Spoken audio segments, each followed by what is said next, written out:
మీ ఊర్లో ఉండి వ్యవసాయ ఆధార పరిశ్రమలు పెట్టుకుని డబ్బులు సంపాదించే మార్గం నేను చూపిస్తానని మీ అందరికీ హామీ ఇస్తున్నా.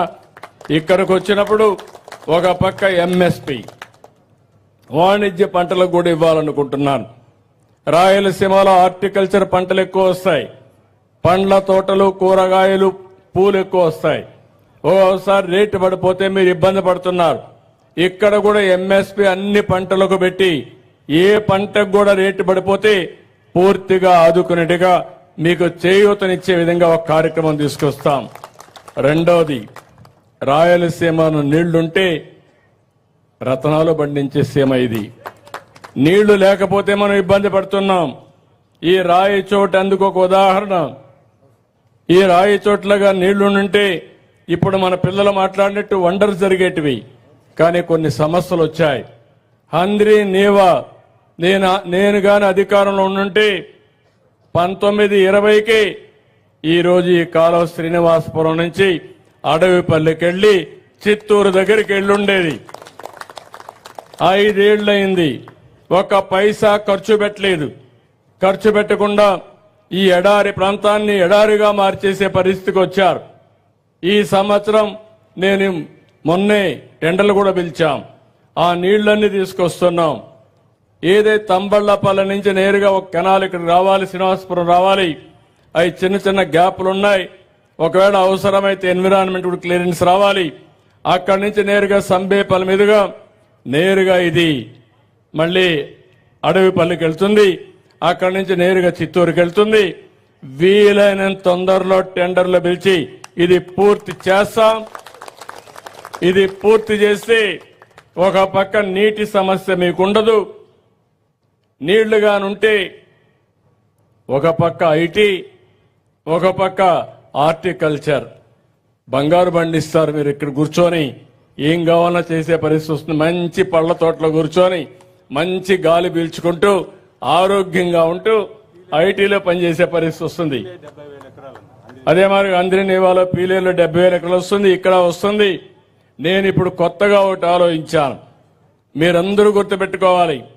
ఈ రోజు రాయలసీమ ఈ మాత్రం ఉందంటే దానికి స్ఫూర్తి ఎన్టీ రామారావు గారనే విషయం మీరు గుర్తుపెట్టుకోవాలి. మీకు కావాల్సింది కులాలు, మతాలు, ప్రాంతాలు కాదు. ఎవరు న్యాయం చేశారు, ఎవరు ఈ ప్రాంతానికి ముందు చూపుతో ఆలోచించారు, ఎవరి వల్ల మనం అందరం బాగుపడ్డాం, ఏ పార్టీ వల్ల లాభం వచ్చిందో మీరు ఆలోచించుకుంటే ఒక్కరు కూడా రాయలసీమలో వేరే పార్టీకి ఓటేరు. అందరూ తెలుగుదేశం పార్టీకే ఓటేస్తారు. ఎందుకు నేను ఈ మాట వాడుతున్నానంటే అందరూ కూడా రాయలసీమ అంటే ఇది రాళ్లసీమ, ఎడారిగా మారిపోతుంది, ఈ ప్రాంతానికి ఏమీ చేయలేమంటే కాదు. ఈ ప్రాంతాన్ని ఆదుకుంటామని, ప్రాజెక్టులు కడతామని శ్రీకారం చుట్టిన ఏకైక వ్యక్తి నందమూరి తారక రామారావు గారు. ఆ రోజు ప్రాజెక్టులు ప్రారంభించారు. అక్కడి నుంచి పట్టుదలగా నేను ముందుకు పోయాను. 5 సంవత్సరాలు 14-19లో మీరు చూస్తే 64,000 కోట్ల రూపాయలు ఖర్చు పెట్టి ఇరిగేషన్ ప్రాజెక్టులన్నీ పరిగెత్తిచ్చాను. బ్రహ్మాండంగా పనిచేశాం. 19-24 వరకు వచ్చిన ప్రభుత్వం ఒక్క పైసా ఖర్చు పెట్టకుండా మీరు తప్పు చేశారని నేను ప్రాజెక్టుల పైన పెద్ద ఎత్తున ఆందోళన చేయాలి, చైతన్యవంతులు చేయాలని వస్తే నా మీద తప్పుడు కేసులు పెట్టి నన్ను జైల్లో పెట్టే పరిస్థితికి వచ్చారు. కానీ ఈరోజు మళ్లీ చెప్తున్నాను, పోలవరాన్ని గోదావరిలో ముంచేశారు. డయాఫామ్ వాళ్ళు పోగొట్టే పరిస్థితికి వచ్చారు. 400 కోట్ల రూపాయలతో పనిచేస్తే మళ్లీ ప్యారలల్ గా ఆ కాలువని డయాఫామ్ వాళ్ళు కొత్తగా నిర్మాణం చేయాలి. దీనికి 1000 కోట్లు అవుతా ఉంది.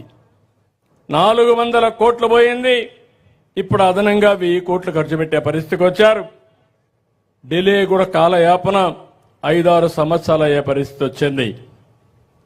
మొన్ననే మీరందరూ ఈసారి ఎప్పుడు గెలవనే రాయి చోటును కూడా గెలిపించారు.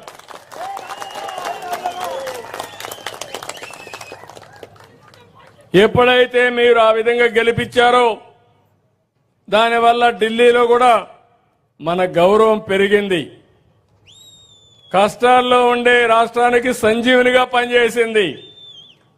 వెంటిలేటర్ మీద ఉండే రాష్ట్రానికి ఆక్సిజన్ ఇచ్చింది. అందుకే ఈరోజు గర్వంగా చెప్తున్నా, పోలవరానికి 12,000 కోట్ల రూపాయలు శాంక్షన్ చేశాం. 2027కు పూర్తి అవుతుంది. ఒకప్పుడు హైదరాబాద్ అభివృద్ధి చేశాను, అమరావతికి శ్రీకారం చుట్టాను. హైదరాబాద్లో భూమి ఉంది, అమరావతిలో ప్రైవేటు భూమి ఉంది. నేను ఒక పిలిపిస్తే నన్ను నమ్మి 55,000 ఎకరాలు రైతులు ల్యాండ్ పూలింగ్ లో ఒక్క పైసా తీసుకోకుండా ఇచ్చారంటే అది నమ్మకం. నేను అందుకే మిమ్మల్ని కూడా కోరుతున్నా, నేనేదో గాల్లో మాటలు చెప్పడం లేదు. ఇంతవరకు చేసిన పని యొక్క ఫలితాలు మీరు చూశారు. ఒక హైదరాబాద్ నగరం 30 సంవత్సరాల కంటే ముందు నా దూరదృష్టి. ఈరోజు హైదరాబాద్ నగరాన్ని మీరు చూస్తే మోస్ట్ లివబుల్ సిటీగా తయారైందంటే అడుగడుగున నా కృషి ఉంది. దాంట్లో ఎవ్వరూ కాదనలేరు. ఇప్పుడు మన పిల్లల ఆశలు చూశారు. అలాంటి సిటీ మాకు ఇంకోటి ఉండాలి. ఇక్కడ కూడా మేము పనిచేసుకోవాలంటే హైదరాబాద్ బ్రౌన్ ఫీల్డ్ సిటీ అంటే సికింద్రాబాద్ హైదరాబాద్ ఉంది. పక్కన సైబరాబాద్ నేనే నామకరణం చేశాను. హైటెక్ సిటీ పేరు నేనే పెట్టా. సైబరాబాద్ కూడా నేనే పెట్టాను.